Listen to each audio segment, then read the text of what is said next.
slowly returning to a decent size of strength. Vegeta was especially on high alert once Boxer had called an emergency meeting. The patrollers weren't there, because why would they be? They had one chance to be useful with those tracking devices of theirs, but no!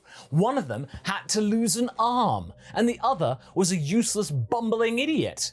The prince was really getting frustrated. You need to call in Nomad here, Kakarot. We deserve some answers now! The other fighters gathered at the Capsule Corp building seemed to be in agreement, though Lapis and Lazuli still looked uneasy about being there. I know, but it's hard to get a hold of this guy. And he also said something about not sharing certain information with us prematurely. And why should we care? He knows that thing. We thought we destroyed it, and it was inside Trunks. If it can somehow survive inside other people, it'll be really hard to kill. We might not know who is already taken. Vegeta had not calmed down. Of course, there was an underlying sense of guilt behind all of that, but he would have never admit to that. Yeah, you can have a scary alien zombie in your bub. Launch was not having any of Vegeta's mood swings right now. Say that again, and I shall show both of your personalities why doubting the Prince of All Saiyans is a bad idea. Calm down, people. We need a plan. Boxer tried to calm down the mood, but he was also worried. There was some truth in what Vegeta had been saying. This perfection was unlike any other threat they had faced in the past. Moreover, it seemed that it was capable of defeating them all, at least according to Nomad. Don't let it speak, he said. Well, it did speak, and it was gone with a Super Saiyan in tow. Who knows where this could go? Yamcha then scratched his head. Can't we just use the Dragon Balls to summon Nomad here? If I understand it correctly, he's popping in and out of this timeline. We can also use that to solve the problem completely, said Bulma. Not necessarily. Shenron's wishes are as powerful as the Guardian who is linked with them. While Dende has managed to upgrade our Eternal Dragon, I'm not exactly sure if we can get rid of that problem. Let's be honest, the Earth would benefit if we found a way to be stronger than it. There could be even more dangerous threats out there. Piccolo looked at everyone as he said that. Can't we just simply bring Trunks to us then? You know, with the wish? Chaozu seemed confused. If that thing indeed can affect, that's a bad idea. We could fall into a trap. We need to know everything there is to know about this monster. And the only person who has answers is Nomad. So it's sorted then. We're gonna look for the Dragon Balls. Bulma nodded. They were then given 3 radars and were split into 3 groups. Krillin, the androids and Launch became Group 1. Chaozu, Tien and Yamcha and Piccolo became Group 2. Whilst Boxer, Long John, Bulma and Vegeta formed the final 3rd group. Their goal was to quickly find the Dragon Balls and ask Shenron for assistance. Maybe one of them would be able to sense Trunks along the way. When the team started to scatter, Bulma looked to Vegeta in a softer manner than they had previously. Don't worry, we'll find him, Vegeta. Yes, I know. I just hope that I wouldn't have to be the one to kill him, Vegeta said quietly. The village was coming along nicely. It's amazing how in sync everyone was when they could share their thoughts through perfection. The raw materials such as wood, stone, and basic components were quickly morphed into their new home. Trunks had no doubt that his friends would see this as quite terrifying, but for him, it wasn't at all. This was merely a new collective. Imagine how simple it would be to fix everything the androids had destroyed if his world looked like this. Enjoying the view? He heard the soft voice of perfection buzzing in his head. It's harmonious and peaceful. Yes, everything I always wanted for you, for your world. You came from a scarred timeline, don't you? It must bring you solace to see something like this. It does. There was a moment of silence. He could see that the creature was now more solid, with their carapace no longer being soft and vulnerable, and having that nice shine to it. They were also taller, with the features being a little bit more human than they were before. Also, there was a hint of a pleasant shine around his body, making it almost glimmer in the sun. They didn't look like invaders. They were saviors. I need more energy to grow, Trunks.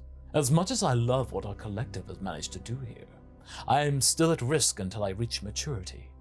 How can I be of service? The future warrior tilted his head without question. Well, I need to consume different types of energy. First, I would like to test your electric energy. A power plant would be nice. I would need you to accompany me should your friends arrive and cause problems. Trunks thought for a moment. This might impact local populace. Are you sure this is wise? Perfection gave the boy a soft smile. We will make sure that no one is in harm's way, and the goal is to eventually move everybody into the collective. We are doing all of this to save them in the long run. But what about the hospitals or jobs that require power? Is this really wise? I am very sure most of them have their own energy supplies. What we are doing will be justified in the end. They will understand, as will you. The entity was patient with him. Like a caring teacher, they were slowly explaining to him the error of his reasoning, instead of getting angry. Yes, you are right. Of course. Your friends are a bigger challenge than power. That's why I need to be stronger. To get to them without causing any more pain. To keep them out of harm's way. The way I communicated with you wasn't the most elegant, and you have my most sincere apologies. But you do understand that it was absolutely necessary. I do. There was a thought buzzing in Trunks' head right now, but he quickly forgot about it. It seemed that it wasn't worth remembering. For now, he had to help Perfection, to be able to get to his perfection ultimately. It was an imperative. Without his aid, he wouldn't be able to save his friends, and who knows, maybe with the time machine, he would be able to save his timeline. No, all of the timelines, all of them. Thank you, he finally said to Perfection. Thank you for trusting in me. Of course, my friend. Anytime. For the first time in his life, Trunks felt that he was a part of something greater than himself. Something finally brought him true hope. Not just the hope that he idolized. The search for the Dragon Balls was frustrating for Vegeta. He disliked this blasted planet already, and having to seek out those damn orbs instead of just taking them by force was a waste of time. They even had to train some villagers. It was really frustrating, as you would think that Kakarot and the woman would have some sense of self-preservation instinct, just to skip all of those pleasantries and simply focus on the matter at hand. This perfect thing was out there, and every moment they wasted on some useless banter with the locals, that thing could have gotten an upper hand over them.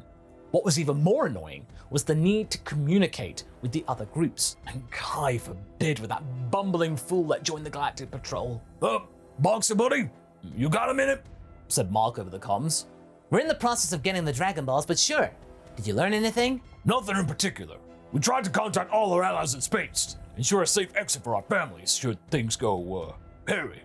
But I've been to several towns, and everyone told me something really, unsettling. Unsettling? Bomber raised an eyebrow. Yeah, apparently there were several cases of missing people. And why would we care? Don't you people have some sort of police to deal with that kind of thing? Vegeta was voicing his anger out loud. The fate of some random earthen peasants was not his concern. Because they disappeared after Trunks was taken. And it's not like 1 or 2 people, you know? It's like 50, maybe more. Tourists, drivers, people that generally move about a lot. You think Perfection's behind all of this? Boxer shuddered at the very thought. I mean, maybe. If you folks are right about this and they can take control of people, then these would be pretty decent candidates, wouldn't you think? Well, that's just perfect. We're wasting our time here with you being all chummy with the locals while this abomination is building an army. This made Vegeta even angrier. Vegeta, we're gathering them to find a solution. Boxer was losing his patience with the prince. Really? Because to me it looks like you're having a tea party with— Cut it out! You've always been an arrogant, loudmouth pain in the ass, but it's getting unbearable. Bomber finally lost it. Excuse me, would you like to repeat— Stop interrupting me. No one blames you for what happened to Trunks. No one. Stop taking your own guilt out on everyone else. You could not see that coming. We could not see that coming. Stop beating up everyone, because inside you, you are beating yourself up about it. That is not helping. You are not in the Freezer Force anymore. We are doing things as they should be done. Otherwise, what's the point? She sighed deeply. There was a moment of awkward silence, and everyone involved could see that Vegeta's face was getting slightly paler, but he didn't say a word. It was finally over, with Long John emerging from the town with the 5-star Dragon Ball. The chieftain was grateful for our help. Very good, son. That's 3 more to go. Hopefully the other groups are as lucky as us, said Boxer, happy that he didn't have to be a part of this conversation. Mark, keep us informed, he said after a moment. I will, buddy. I will. And be careful yourself, okay? You know me, bud. I'm Mr. Careful. Luckily, the other groups were in fact that lucky, so they were able to call Shenron relatively fast. Shenron, we call you today because we need to speak with the one called Nomad. Are you able to bring him here? The dragon's eyes were glowing for a moment, but the light quickly faded. Sadly, that is beyond my power. Wherever or whenever he is right now, I am not permitted to reach. Great. We wasted our time then. Vegeta said. Is there anyone who would know something about this that we could talk to? Can you bring us any sort of help? We desperately need intel on this perfect thing. Piccolo looked at the dragon. There was a pause.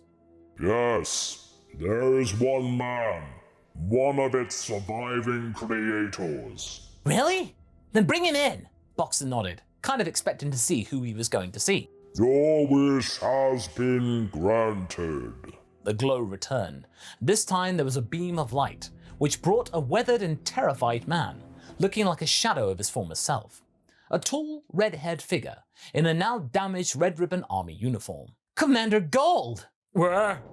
Gebo was initially confused. He seemed rather dehydrated and lost. Am I hallucinating? Boxer briefs? The inertia of consciousness hit him, and he reached out for a weapon, but his holster was empty. Launch, Krillin, and Bulma got more defensive, and most of the fighters were ready to fight the man, but they were stopped. Let's call a ceasefire, okay? Boxer started. Your creation's already on Earth. It is? Oh no. That's not good. What have you done? Bulma started with a bit of threat in her voice. It wasn't supposed to be sentient that early. It woke up too soon. It killed Mew, Who's Mew? Boxer asked. the Tuffle scientist. It was supposed to pacify, but it was meant to be loyal and... Vegeta could not believe what he was hearing. You gave the ability to take over people's bodies into a mind of a creature that you cannot control? That's very smart. Typical human! It was supposed to follow orders. I don't know what went wrong. Gebo was slowly regaining his grasp on the situation and was in despair. We defeated it once, but it re-emerged from my friend. Now we can't locate it. Any ideas, weak points? It will seek energy. It has to feed on energy in which to grow. Well, what kind of energy? Bulma was curious. Any kind will do. Electric, geothermal. What about Ki? Is he like those other androids? Not yet. If he is still a lava. The heroes looked to one another. So we still have time, Boxer thought. We need to find a place Perfection will use to feed.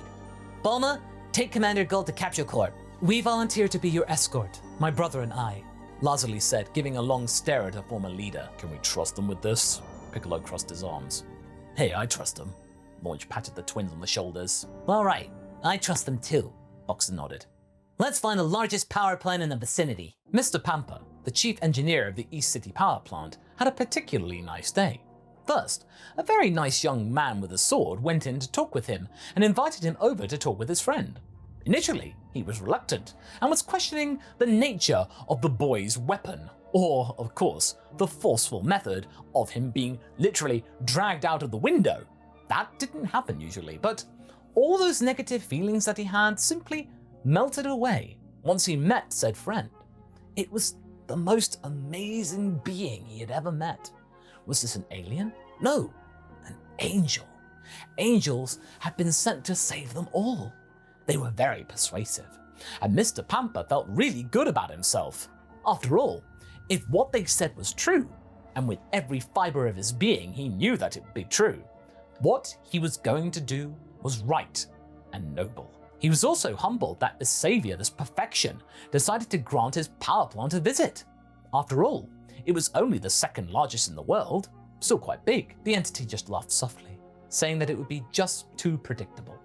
He then watched, as after being granted access to the generator room, the creature admired their craft. It could simply walk in without his help.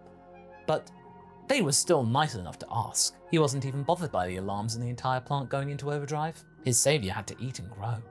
One day, He will shine with the light of 1,000 suns.